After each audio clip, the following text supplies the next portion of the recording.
9 বছর আগের এই দিনেই ঢাকার গুলশানের এক নিরিবিলি সন্ধ্যা রূপ নেয় বিভীষিকায়। হোলি আর্টিজান বেকারিতে জঙ্গি হামলায় 17 জন বিদেশি সহ প্রাণ যায় 22 জনের। হামলায় সরাসরি অংশ নেয়া 5 জন সেনা কমান্ডোদের অভিযানে নিহত হন।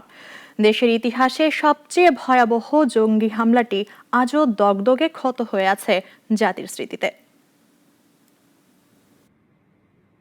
2016 সালের 1 জুলাই গুলশানের 79 নম্বর সড়কের হোলি আর্টিজান বেকারিতে ঢুকে পড়ে 5 তরুণ সন্ত্রাসী, নির্বিচারে হত্যা করে 22 জনকে। তাদের মধ্যে 17 জনই বিদেশি। নিহতদের মধ্যে ছিলেন ইতালি, জাপান, ভারত ও যুক্তরাষ্ট্রের নাগরিক। হামলার খবর পেয়ে পুলিশ পৌঁছালেও নিহত হন বনানী থানার ওসি সালাউদ্দিন ও একজন সহকারী কমিশনার।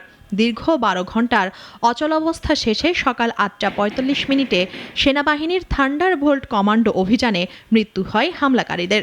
জীবিত উদ্ধার হয় 13 জন। ঘটনার দায় স্বীকার করে মধ্যপ্রাচ্য ভিত্তিক জঙ্গি সংগঠন আইএস।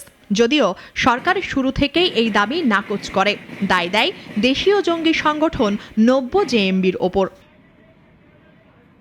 তবে হামলার পেছনে অর্থ, মদতদাতা ও সাংগঠনিক নেতৃত্বের বিষয়ে এখনও অনেক প্রশ্ন থেকেই গেছে। সেই ভয়াল রাত আর নৃশংস হত্যাযজ্ঞের স্মৃতি আজও তাড়িয়ে বেড়ায় জাতিকে। নিরাপত্তা পরিস্থিতির উন্নতি হলেও প্রশ্ন রয়ে যায় জঙ্গিবাদ দমনে রাষ্ট্রের প্রস্তুতি আর প্রতিরোধ নিয়ে। মুনিয়া জুথি, নাগরিক, ঢাকা।